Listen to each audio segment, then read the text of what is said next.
wabarakatuh. Waalaikumsalam warahmatullahi wabarakatuh. Selamat pagi anak-anak. Pagi Pak, Ini kok sepi banget? Ada kemana? tidak masuk ya. Pantang. Nah, ayo kita belajar. Kali ini kita akan belajar tentang mata pelajaran IPAS. Ada 4 ya. Nah, itu tentang ayo berkenalan dengan bumi kita. Topiknya topik C, tentang bagaimana bumi kita berubah. Anak-anak, pernahkah kalian mendengar bencana alam seperti gempa bumi, tsunami, dan letusan gunung berapi? Pernah Nah, kapan? Di mana? di TV ada, merasakan kejadiannya juga pernah, seperti gempa sudah pernah. Kalau tsunami ada di TV. Daerah mana itu? Tsunami itu biasa itu Jepang, kalau pernah ada di TV. Kalau gempa merasakan sendiri, gempa di Palu itu. Pintar sekali. Gratis buat Ahmad. Nah, kemudian ketiga jenis bencana alam ini terjadi akibat dari pergerakan lempeng bumi. Nah, selain menyebabkan bencana alam tersebut, pergerakan lempeng bumi juga mengubah struktur bumi kita. Nah, apa itu lempeng bumi? Bagaimana lempeng bumi dapat bergerak? Nah, sebelum itu saya akan absen dulu. Oh iya. Oke Bapak, Nah, Ahmad dari kuliah. hadir. Ini satu aja ini. Ya. Iya, ada yang nggak masuk Pak. Udah obat. Jadi kamu semangat nih. Semangat. Nah, Mak.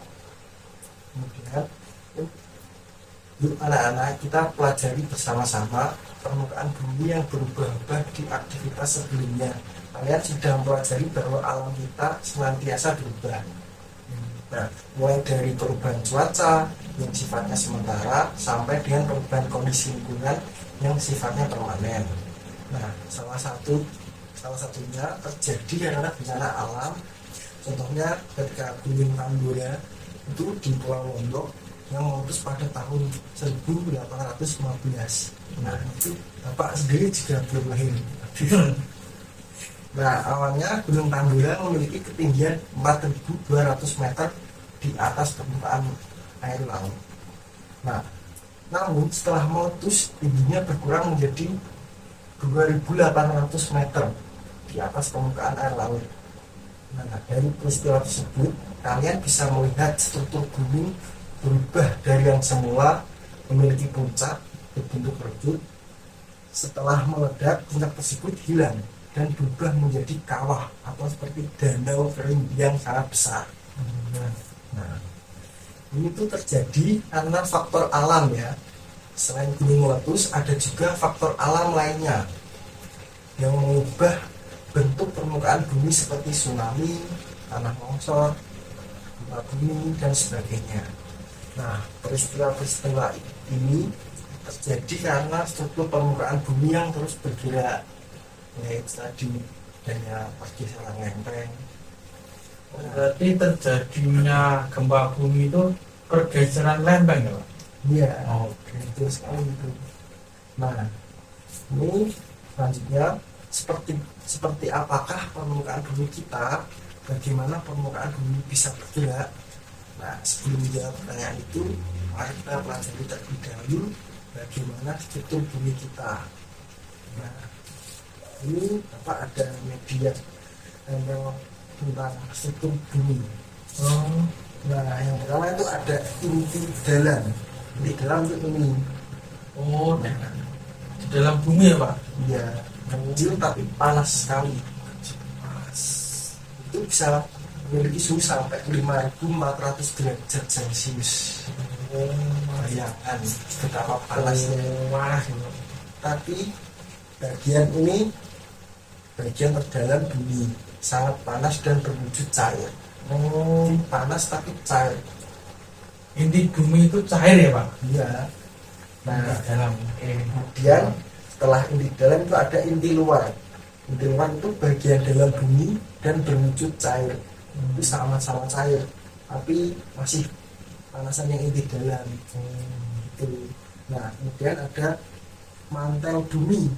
Mantel bumi itu bagian dalam bumi yang berwujud padat. Jadi kan tadi cair, sekarang ini padat, jadi agak keras. Nah, yang terakhir ini kerak bumi, bagian terluar dari permukaan bumi yang keras atau padat. Jadi kenapa? Kan ini panas banget. Iya, Pak. Nah, pasti logikanya bakal tembus kan, ini bakal panas semua kan. Iya. Nah, kenapa enggak ikut panas semua? Karena ada kerak bumi ini, itu sangat keras dan padat, jadi melindungi biar nggak sampai ke atas permukaan. Oh gitu. Nah, ini selanjutnya, karena bagian mantel bumi dan permukaan bumi atau kerak bumi ini tadi memiliki jarak yang jauh dari inti bumi, jauh jaraknya itu dari sini jauh itu. Itu karena jauh,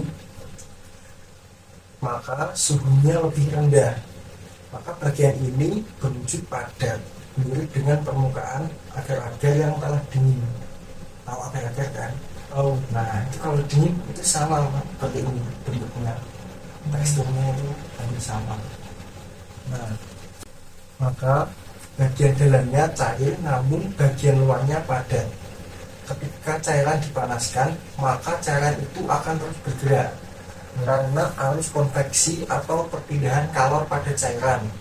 Nah, akibatnya bagian padat yang ada di permukaan bumi ini akan ikut bergerak. Nah, inilah yang menjadi penyebab mengapa bagian permukaan bumi itu berbentuk lempengan-lempengan yang terus bergerak. Nah, itu tadi pergeseran lempeng yang membuat dunia kita itu bentuknya berubah-ubah. Nah, pergerakan bumi ini bisa memicu terjadinya tsunami dan terbentuknya gunung berapi. Nah, dari penjelasan ini kalian jadi semakin mengerti mengapa struktur permukaan bumi kita senantiasa berubah dari waktu ke waktu. Jawabannya yaitu karena lempengan bumi senantiasa bergerak akibat arus konveksi yang terjadi di dalam bumi. Nah, demikian sekiranya anak-anak pelajaran pembelajaran kita hari ini. Semoga ilmu yang Bapak berikan bermanfaat bagi kalian. Nah, apakah ada yang ditanyakan? tidak, Pak. Nah, ya udah, nanti sudah benar ya, sudah paham. Insyaallah. Nah, terima kasih. Jika Bapak ada salah kata, Pak minta maaf sebesar-besarnya. Sama-sama. Wassalamualaikum warahmatullahi wabarakatuh. Waalaikumsalam warahmatullahi wabarakatuh. Audio Jungle.